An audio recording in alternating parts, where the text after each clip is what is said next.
Okay, here I'm going to show you an example of how to create an alpha channel mask using the model from 3D Studio to help you out. Let's just pretend for some reason I've got this kind of skeletal sculpture and I'd like to colorize it.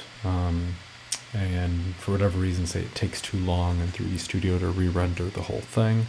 And assign the color there, but I need to do it here. Or if I had a background, for instance, that was difficult to recreate, that I just need to create this mask. Doing that in Photoshop would probably take a long time, being that, especially in this case, that the grays are very similar in tones to the background. So in that case, the technique I'm going to use is to do the alpha channel in 3D Studio, and then bringing that into Photoshop to use as a mask. So going back to 3D Studio, here's my model. And what I'm going to do then is I need to first hide everything I don't want. So I'm going to hide the background, the ground plane as well as the background, just keep the sculpture. I want to punch that out as my mask. I then go to the render setup. Under the render setup, there's an element called render elements, a tab up here at the top.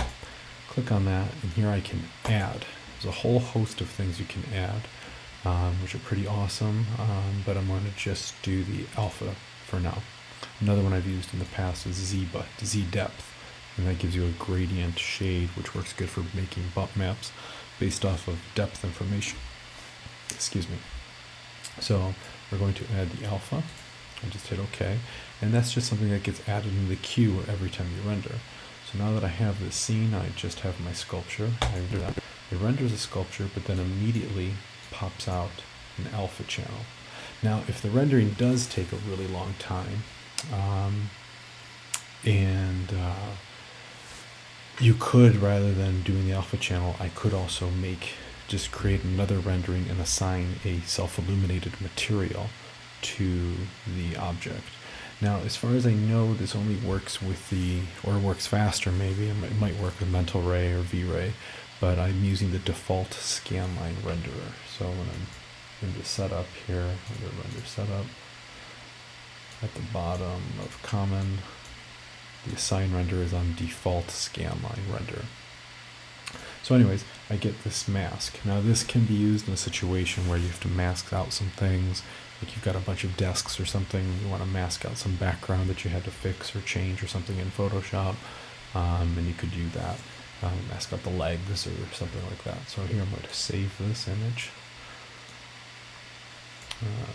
Just call this alpha mask.jpg. And actually, as a mask, let me do that again, I would actually suggest saving that as a TIFF, uncompressed. Hit OK. So it saves at higher quality. Going back to Photoshop, open up that TIFF file, copy paste it in. Didn't quite work. Let's do it again. Copy, paste that in. And now that I have that, I can use the magic wand. Select similar, and actually, let's see if I do invert. I can hide that, and now I can do all sorts of things. In this case, let's just say, for instance, I'll go create a new layer, and let's make it, I want to make it green. I could even do a gradient actually, which is interesting. Let's try that. So green, do some kind of blue, go to gradient, and deselect, and then what I can do is pick, say, multiply, duplicate layer, and screen at the same time, and reduce the screen way down until I get the look that I want. So, that's the basics of how to create an alpha channel from your 3D Studio file.